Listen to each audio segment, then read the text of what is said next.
At my cousin's baby shower, she announced to everyone, "At least my child won't have a failure for an uncle." The guests laughed. Her husband's business partner stood up. The room went quiet. Then he said, "Fascinating, because I'm withdrawing our entire investment."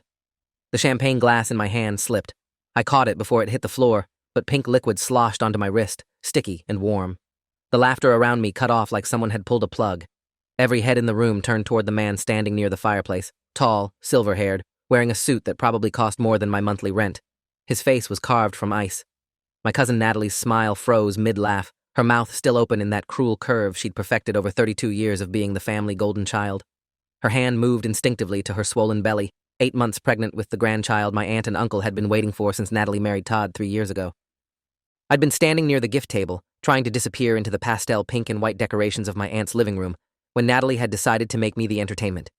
She'd gathered her friends, her co-workers, Todd's business associates, all the people she wanted to impress, and pointed at me like I was an exhibit at a museum.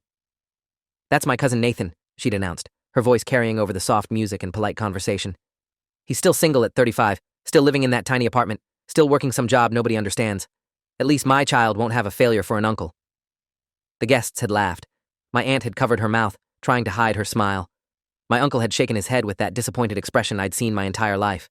And I'd stood there, frozen, the same way I'd been frozen at every family gathering for the past decade, while they reminded me of everything I wasn't. But the man by the fireplace, Gregory Whitmore, wasn't laughing. He was looking at me with an expression I couldn't quite read. Recognition, maybe, or calculation. He set down his untouched champagne and walked toward Natalie and Todd with the measured steps of someone who'd just made a very important decision. "Todd," he said, his voice quiet but cutting through the silence like a blade. "We need to talk. Outside. Now." Todd's face had gone from ruddy celebration pink to ash gray. "Greg, come on. It's just family stuff. Nothing serious." "Outside," Gregory repeated. "Or I can say what I need to say right here in front of everyone." They left through the French doors leading to the backyard. Through the glass, I could see Gregory's mouth moving, his hand gestures sharp and final. Todd was shaking his head, hands raised and pleading. 3 minutes later, they came back inside. Todd looked like someone had punched him in the stomach. Gregory walked straight to me. "Dr. Westfield," he said, extending his hand. "I apologize for not recognizing you immediately. I've been following your work in pediatric cardiology for 2 years. The paper you published in the Journal of Thoracic Medicine about minimally invasive valve repair in infants was groundbreaking." The room went completely silent. Not the shocked silence from before. This was different. Suffocating. "Thank you," I managed. My voice came out steadier than I felt. "I didn't realize you were in the medical field." "I'm not," Gregory said. "But my grandson is alive because of the technique you pioneered. Dr. Raymond Hayes at Children's Hospital of Philadelphia performed his surgery using your protocol. Julian is 6 now, healthy, thriving, because you decided to publish your research instead of keeping it proprietary." He turned to face the room, his back to me like a shield. "I just informed Todd that Whitmore Capital will be withdrawing our $12 million investment in his commercial real estate venture, effective immediately." Natalie made a sound like a wounded animal. "You can't do that. We have contracts." "We have a clause allowing withdrawal for cause," Gregory said calmly. "Partnering with someone who publicly humiliates a physician who saves children's lives qualifies as cause in my book. I don't do business with people who lack basic human decency." He looked at Todd. "You have 72 hours to secure alternative funding or the project dies. Good luck with that in this market." He walked out. The door clicked shut behind him with a sound like a gunshot. I'd been invisible to my family for so long that I'd almost started believing their version of me. The one where I was the failure, the disappointment, the cautionary tale they told at holiday dinners. I was the cousin who'd gone to medical school, and somehow that made me less successful than Natalie with her marketing degree and her junior management position at a cosmetics company. I was the uncle who worked too much, cared too much about his career, missed too many family events because I was in surgery saving lives while they had brunches and golf outings. My apartment was tiny because I'd spent the last 8 years paying off medical school debt while building a research program from nothing. I was single because I'd spent my 20s and early 30s working 100-hour weeks in residency and fellowship, while Natalie married Todd, a real estate developer who'd inherited his father's company and spent money like he'd earned it himself. The baby shower had been planned for 6 weeks. Natalie had sent elaborate invitations with professional photos of her and Todd, her hand resting on her belly, his hand covering hers. The invitation had been addressed to me at my apartment, the same tiny one-bedroom in Queen Anne that I'd lived in since finishing my fellowship. Natalie had made sure to mention it at every family gathering. "Oh, Nathan's still in that little apartment. Can you imagine? At his age?" What she didn't mention, what she didn't know, was that I'd been living there by choice. I'd paid off my student loans 2 years ago. I made $400,000 a year as an attending cardiac surgeon. I'd been offered positions at hospitals across the country, prestigious programs that would have doubled my salary. I'd turned them down because I was building something at Seattle Medical Center that mattered more than money. The Pediatric Heart Institute had been my idea. 5 years ago, I'd approached the hospital administration with a proposal: create a dedicated research and treatment center for complex congenital heart defects. I'd secured grants, recruited specialists, built relationships with researchers globally. We'd performed 238 surgeries in the last 3 years, with a success rate that put us in the top 3 programs in the country. The minimally invasive valve repair technique that Gregory had mentioned had reduced infant mortality rates by 38% in our patient population. I'd published the research open access so any surgeon anywhere could use it. I didn't patent it. I didn't profit from it. I just wanted kids to live. But to my family, I was still the failure. The one who wasn't married, the one who didn't have children, the one who worked in a hospital instead of doing something they considered successful, like Natalie's marketing job or Todd's real estate deals. I left the baby shower 20 minutes after Gregory's departure. Nobody tried to stop me. Natalie was crying in the bathroom. Todd was on his phone, making frantic calls to investors. My aunt was trying to calm everyone down, insisting it was all a misunderstanding. My uncle was pouring himself a whiskey despite it being 2 p.m. on a Sunday. I walked out to my car, a 5-year-old Subaru Outback that Natalie had once called sad in front of her friends, and sat in the driver's seat with my hands shaking on the steering wheel. My phone buzzed. A text from my mother. "What did you do? Natalie is devastated. Why do you always have to ruin things?" I stared at the message. Somehow, Gregory withdrawing $12 million from Todd's business was my fault.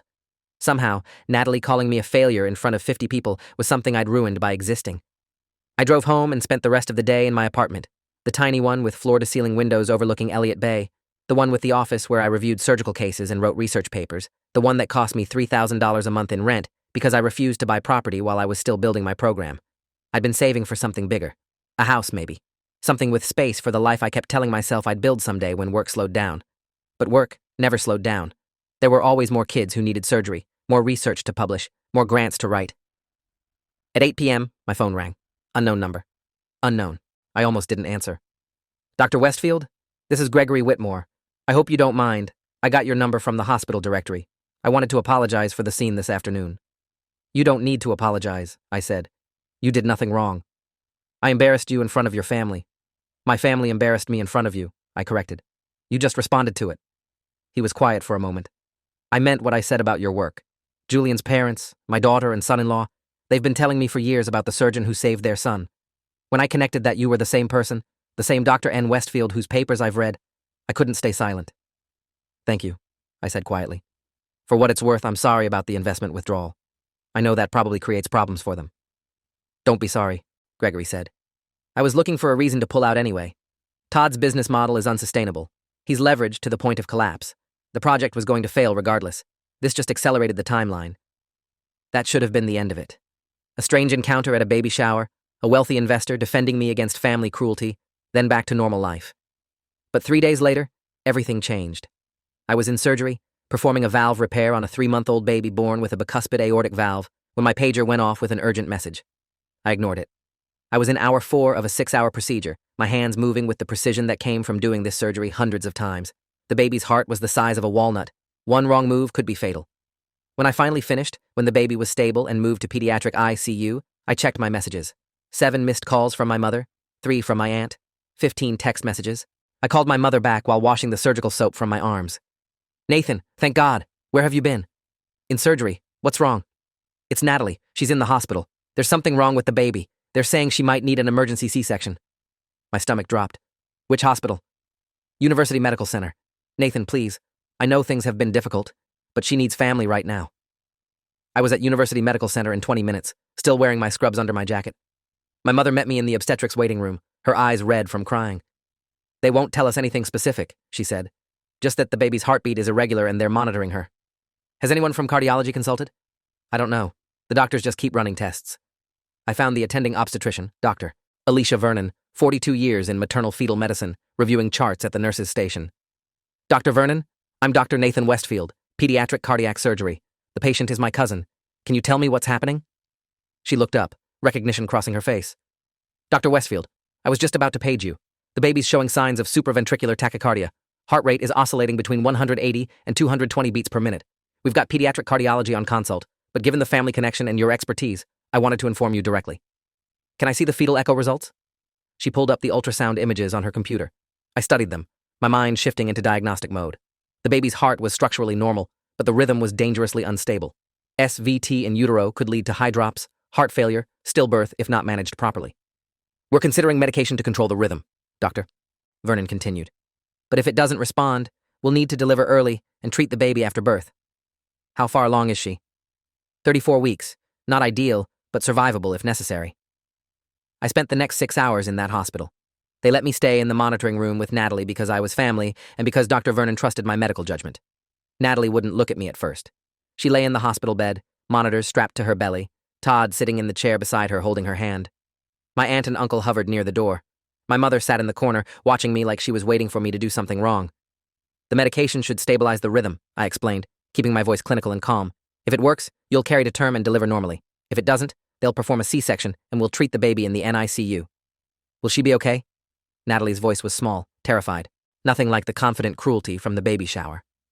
The prognosis for SVT is generally good with treatment, I said. Most babies respond well to medication. If surgery is needed, it's a procedure I've done many times. The medication worked. Over the next 12 hours, the baby's heart rate stabilized. They kept Natalie for observation, planning to monitor her for another 48 hours before sending her home on bed rest. I stayed the entire time, reviewing every test result, consulting with pediatric cardiology, making sure nothing was missed. At 3 a.m., when everyone else had gone home or fallen asleep in waiting room chairs, Natalie finally spoke to me. "Why are you here?" she asked. "Your family," I said simply. "And I'm a doctor. This is what I do." "I called you a failure, in front of everyone." "Yes, you did." She was crying now, quiet tears running down her face. "I've been awful to you for years. We all have. And you're still here, making sure my baby is okay." "Your baby deserves the best medical care available," I said. "What you said to me doesn't change that." "Todd's business is collapsing," she whispered. "The investment withdrawal, it triggered something. Other investors are pulling out. He might lose everything." I didn't say anything. What could I say? That Gregory had warned me this would happen? That Todd's business model was always unsustainable? "I'm sorry," Natalie said. "For all of it. For treating you like you were less than us when you were always more. I'm so sorry, Nathan." I looked at her, this cousin who'd tormented me for decades, who'd made every family gathering a reminder of my inadequacy, who was now terrified and broken and sorry. "I forgive you," I said. Because what else was there to do? She was family, and her baby needed to be born healthy. Nothing else mattered in this moment. 2 weeks later, I was called into a meeting with Dr. Leonard Strauss, Chief of Surgery at Seattle Medical Center, and Patricia Donnelly, the hospital's Chief Financial Officer. I sat across from them in the conference room, wondering what administrative issue required both of their attention. "Dr. Westfield," Patricia began, "we received an interesting communication last week from Gregory Whitmore of Whitmore Capital." My stomach tightened. "He's made a substantial donation to the hospital," Dr. Strauss continued. $25 million, earmarked specifically for the Pediatric Heart Institute with one condition, that you remain as the program director for a minimum of 5 years. I couldn't speak. $25 million. That was more than our annual budget. That was enough to expand the program, hire more specialists, fund research for a decade. "He also included a letter," Patricia said, sliding an envelope across the table. "He requested we give this to you personally." I opened it with shaking hands. The letter was handwritten on expensive stationery. "Dr. Westfield, my grandson Julian is alive because you chose to share your knowledge rather than hoard it. You could have patented your technique, made millions. Instead, you published it so any surgeon could save any child. That's the kind of character this world needs more of.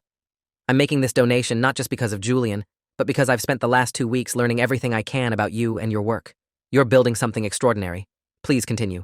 The world needs people like you. And for what it's worth, your family is wrong. You're not a failure. You're exceptional. Regards, Gregory Whitmore." I sat in that conference room and cried, not quiet, dignified tears, full sobbing that I couldn't control. "Doctor." Strauss pushed a box of tissues across the table and waited patiently while I fell apart.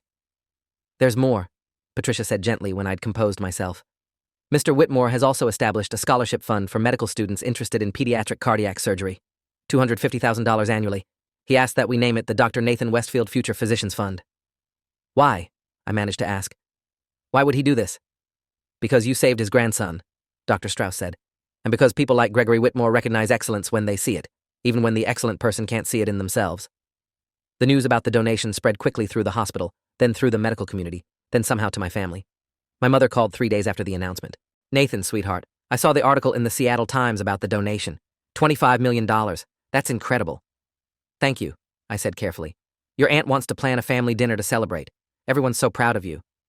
"Where was everyone when Natalie called me a failure?" The words came out before I could stop them. "Where was the pride then?" Silence on the other end. Then, "We didn't know," About your work, about what you'd accomplished. You never told us. I tried, I said. For years, I tried to explain what I do, why it matters. But you weren't interested. You were too busy comparing me to Natalie, measuring my worth by whether I was married or owned a house or had children. We made mistakes, my mother said quietly. We see that now. We're sorry. Are you sorry because I'm suddenly successful in a way you understand? Or are you sorry because you hurt me? She didn't answer. I need to go, I said. I have surgery in the morning. I hung up before she could respond. 3 weeks after the baby shower incident, Natalie went into labor at 37 weeks. The SVT had remained controlled with medication, but her obstetrician decided to induce rather than risk complications closer to term. I was in surgery when my mother texted that Natalie had been admitted. I finished my case, a routine septal defect repair that took 4 hours, then drove to University Medical Center still wearing my scrubs. Natalie had been in labor for 6 hours when I arrived. Todd was there, looking exhausted and worried. My aunt and uncle were in the waiting room. My mother was timing contractions from a chair beside the bed. Nathan, Natalie said when she saw me. You came. Of course I came. I'd brought my pediatric crash bag just in case. The neonatal team was on standby, but if something went wrong with the baby's heart, I wanted to be prepared. The delivery went smoothly. At 8:43 p.m., Natalie gave birth to a healthy baby girl weighing 6 pounds, 8 ounces. The baby cried immediately. Strong lungs, good color. The neonatal team checked her over while I stood back, watching with the trained eye of someone who'd seen thousands of newborns. Everything looked normal. Perfect even. They handed her to Natalie, and my cousin started crying. She's okay, she kept saying. She's really okay. She's perfect, I confirmed. Later, when Natalie was resting and the baby was in the nursery being monitored, Todd pulled me aside in the hallway. I need to tell you something, he said. He looked terrible. Unshaven, dark circles under his eyes, weight loss that made his clothes hang loose. The business is gone. We filed for bankruptcy last week. Gregory's withdrawal triggered a cascade. Every investor pulled out. The properties are in foreclosure. We're losing everything. I'm sorry, I said, and meant it. It's my fault. I knew the numbers weren't sustainable. I kept thinking I could make it work, but I was just gambling with other people's money. What will you do? I got a job, construction management, a quarter of what I was making before, but it's honest work. We'll have to sell the house, move into an apartment, start over. He looked at me. Natalie told me what she said at the baby shower, what our whole family said. I'm ashamed that I didn't stop it. I'm ashamed that I sat there and let my wife humiliate you when you've only ever been kind to us. It's in the past, I said. No, it's not. It's something we have to live with. Something I have to teach my daughter not to do. To not measure people's worth by money or status, or whether they fit some narrow definition of success. He paused. For what it's worth, you're the most successful person I know. Not because of the money or the accolades, but because you spend your life saving children. That matters more than anything I ever built. 4 months after the baby shower, my family held a gathering at my aunt's house. They called it a reconciliation dinner. I almost didn't go. But my mother called and asked me personally, her voice tentative in a way I'd never heard before. Please, Nathan. We want to do this right. We want to apologize properly. So I went. I walked into my aunt's living room, the same room where Natalie had called me a failure, and found it completely different. They'd rearranged the furniture, removed the expensive decorations that used to scream, "Look how successful we are." The room felt warmer somehow, more honest. Everyone was there. My parents, my aunt and uncle, Natalie and Todd holding baby Sophia, my younger brother who'd flown in from Portland with his wife. They'd set up a table with food, nothing fancy. Homemade dishes, the kind my aunt used to make before she got obsessed with catering companies and impressing people. My uncle stood up when I arrived. Nathan, thank you for coming. We know we don't deserve your presence after how we've treated you, but we're grateful you're here. I sat down, feeling awkward and uncertain. My aunt spoke next. We've spent the last few months talking to a family therapist, Dr. Raymond Kowalski, 20 years specializing in family dynamics. He helped us understand how we created a toxic environment where only certain achievements were valued, where we made you feel invisible and worthless when you were actually extraordinary. We've been shallow, my mother added. We measured success by houses and cars and marriages and babies. We didn't see that you were changing the world, saving lives, making a difference that mattered more than any of our accomplishments combined. Natalie was crying quietly. I've been the worst, she said. I was so jealous of you, Nathan. So jealous that you knew what you wanted and went after it without caring what anyone thought. I was jealous that you had purpose and passion and I had, what? A marketing job I hated and a life built on impressing people who don't matter. Todd reached over and squeezed her hand. We named the baby after you, Natalie continued. Sophia Nathan. Because when she was in crisis, when we were terrified we'd lose her, you were there. You saved her. And I realized that's what you've always done. You've always been there, saving people, helping people, being excellent while we told you that you weren't enough. My younger brother stood up. I need to apologize too. I stood by and let them tear you down at every family gathering. I never defended you. I was a coward, and I'm sorry. One by one, they apologized. Specific apologies for specific cruelties. My uncle for laughing when Natalie called me a failure. My aunt for making comments about my apartment. My mother for asking why I couldn't be more like Natalie. They'd compiled a list, working with their therapist, of every time they'd diminished me, dismissed me, made me feel less than. It took an hour of them recounting every wound they'd inflicted, taking responsibility, asking for forgiveness. When they finished, I sat in silence for a long moment. I appreciate the apologies, I said finally. I do. But I need you to understand something. I didn't change. I was always this person. I was always a cardiac surgeon saving children's lives. The only thing that changed was that someone with money and influence validated me in a way you couldn't ignore. You're right, my father said quietly. He'd been silent through most of the evening. We were too blind to see your worth until someone we considered important pointed it out. That's our failure, not yours. I don't need your validation anymore, I continued. I don't need you to be proud of me or recognize my accomplishments. I needed that for a long time, and it hurt when you couldn't give it to me. But I've built a life I'm proud of without your approval. I save lives. I teach residents. I publish research that helps children around the world. I'm good at what I do. I matter, whether you see that or not. We see it now, my mother said. We're asking for a chance to see it going forward, to be part of your life in a real way, to be family in more than just name. I looked around the room at these people who'd hurt me for so long, but who seemed genuinely changed. Maybe the therapist had helped. Maybe Gregory's public withdrawal had shocked them into reality. Maybe watching Natalie's baby almost die had shown them what actually mattered. I'll try, I said. I can't promise I'll forget everything that happened. I can't promise we'll be close, but I'll try to let you be part of my life, on my terms. They agreed. We had dinner. It was awkward at times, but also real in a way our family gatherings had never been. They asked about my work with genuine interest. I told them about a surgery I'd performed the week before, a complex repair on twins with congenital heart defects. They listened. Really listened. When I left that night, my mother hugged me at the door. I love you, Nathan. I'm sorry it took me 35 years to show it properly. 6 months after the baby shower, I received an invitation to speak at a medical conference in Boston. Gregory Whitmore had recommended me as a keynote speaker on the topic of open-source medical research and its impact on patient outcomes globally. I accepted. The night before my speech, Gregory took me to dinner at an elegant restaurant overlooking Boston Harbor. His daughter and son-in-law were there, and Julian, now 6.5 years old, with dark curly hair and his grandfather's sharp eyes. "You're the doctor who fixed my heart," Julian said when we were introduced. I was very small. "You were," I confirmed. "You were very brave. Grandpa says you help lots of kids like me." "I try to." We had dinner. They told me about Julian's life, how he played soccer now, how he loved science and wanted to be an astronaut, how every milestone, every birthday, every ordinary moment was a gift they'd never take for granted. "I want Julian to grow up knowing that excellent people exist," Gregory said. "People who do good work for the right reasons. People who change the world quietly, without fanfare or expectation of reward. People like you, Dr. Westfield." "You changed my life," I said quietly. "At that baby shower, when you stood up and defended me, when you showed my family that I mattered, you gave me something I'd been searching for my whole life." "What's that?" "Permission to stop seeking their approval. You showed me I was valuable whether they recognized it or not." He smiled. "I didn't give you that, Dr. Westfield. You already had it. I just held up a mirror so everyone else could see what was always there." 1 year after the baby shower, I bought a house. Not a mansion. Not something designed to impress anyone. A 3-bedroom craftsman in Ballard with a yard and a home office and windows that let in morning light. I invited my family to a housewarming party.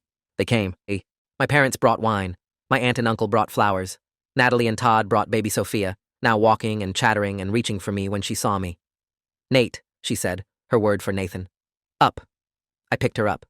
She grabbed my face with her small hands, the same hands that had been smaller than my palm when she was born, when her heart had been struggling, and I'd stayed by her mother's side to make sure she survived.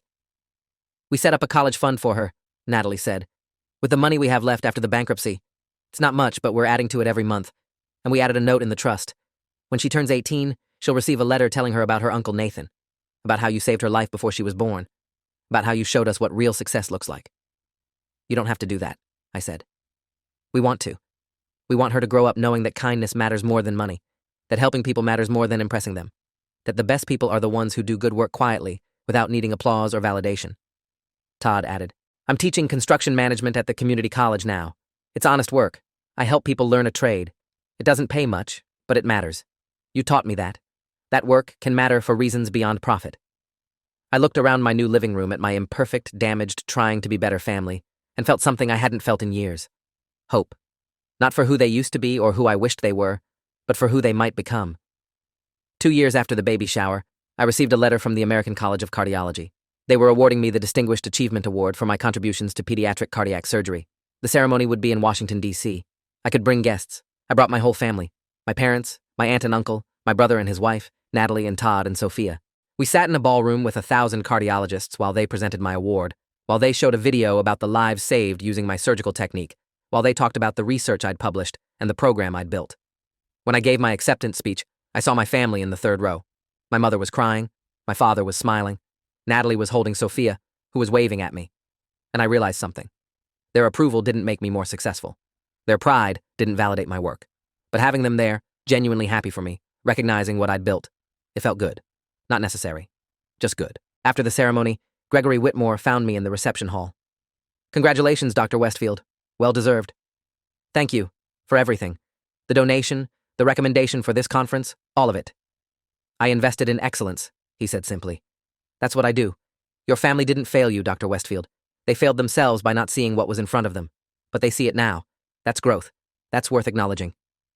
I looked across the room where my family was taking pictures with my award, where Sophia was trying to grab the crystal trophy, where everyone was laughing and happy and proud. "They're trying," I said. "That's all we can ask for. People trying to be better than they were." 5 years after the baby shower, the Pediatric Heart Institute had grown to be the second largest program of its kind in the country. We'd performed over 800 surgeries with a success rate that exceeded national averages by 23%. The scholarship fund Gregory established had funded 18 medical students. 3 were now in residency programs specializing in pediatric cardiology. I was 40 years old, still single, though I'd dated occasionally, still living in my house in Ballard, still driving my Subaru, still focused on my work, because that's what mattered to me. My family had learned to accept that, to stop measuring my life against Natalie's or anyone else's, to value me for who I was rather than who they wanted me to be. Natalie and I had grown closer. Not best friends, but something real. She'd call me sometimes just to talk, to ask advice about Sophia, or share a funny story from her new job in nonprofit marketing. She was good at it, using her skills to help organizations that actually made a difference. Todd was thriving as a teacher. He'd paid back every investor he could from his failed business, even though bankruptcy had legally absolved him of the debt. It had taken years, but he'd done it because it was right. One afternoon, I was in my office at the hospital reviewing surgical cases when my assistant told me I had a visitor. Gregory Whitmore walked in with a young man, maybe 22, with dark hair and nervous eyes. "Dr. Westfield, I'd like you to meet David Summers. He's applying for your fellowship program. He's also my grandson, Julian's younger brother." I shook his hand. "It's good to meet you, David." "I've wanted to work with you since I was 15, he said. "Since my brother told me about the doctor who made it possible for him to have a normal life. I'm finishing my residency at Mass General. Pediatric cardiology. Your program is my first choice for fellowship." "We're very competitive," I said. "I know, but I've studied your research. I've modeled my approach to patient care on yours, and I want to learn from the best." Gregory smiled. "I'll let you two talk. David, I'll wait outside."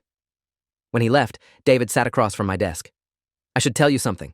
My grandfather's donation, the scholarship fund, they're incredible. But that's not why I want to be here. I want to be here because you publish everything.